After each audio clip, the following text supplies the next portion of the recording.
क्षुल्लक कारणावरून दोघा भावात वाद झाला आणि भावाने सख्या भावाची निर्घृण हत्या केल्याचा प्रकार कळमना पोलीस स्टेशन हद्दीतील गुलशन नगर परिसरात घडला। आईच्या तक्रारीवरून आरोपी विजय यादव याला अटक करण्यात आली आहे। पोलिसांनी दिलेल्या माहितीनुसार रामबाई कुमलाल यादव यांना 2 मुले होती। दोघांचेही वय अंदाजे 22 ते 23 वर्ष एवढे होते।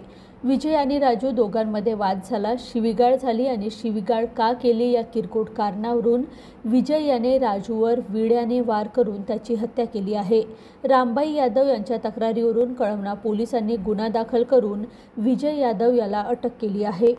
काल कळमना पोलीस स्टेशन हद्दीमध्ये गुलशन नगर भागात राहणारे रामबाई कुमलाल यादव यांची 2 मुले विजय आणि राजू यांच्यामध्ये शाब्दिक बाचाबाची झाली, त्या वाद झाला आणि त्याच्यामध्ये विजय यादव यांनी त्याचा भाऊ राजू यास विळ्याने मारहाण केली, त्यामुळे तो जखमी झाला।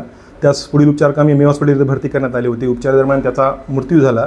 त्यानंतर रामबाई कुमलाल यादव यांच्या तक्रारीवरून गुन्हा दाखल करण्यात आलेला आहे आणि सदर गुन्ह्यामध्ये आरोपी विजय यास तात्काळ अटक करण्यात आलेली आहे आणि पुढील तपास वरिष्ठांच्या मार्गदर्शनाखाली सुरू आहे।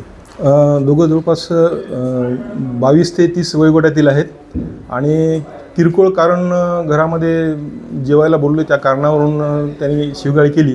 ती शिवगाळ का केली असे म्हणून त्यांनी त्याला विळ्याने मारहाण केली आहे आणि त्यामुळे तो जखमी झालेला आहे।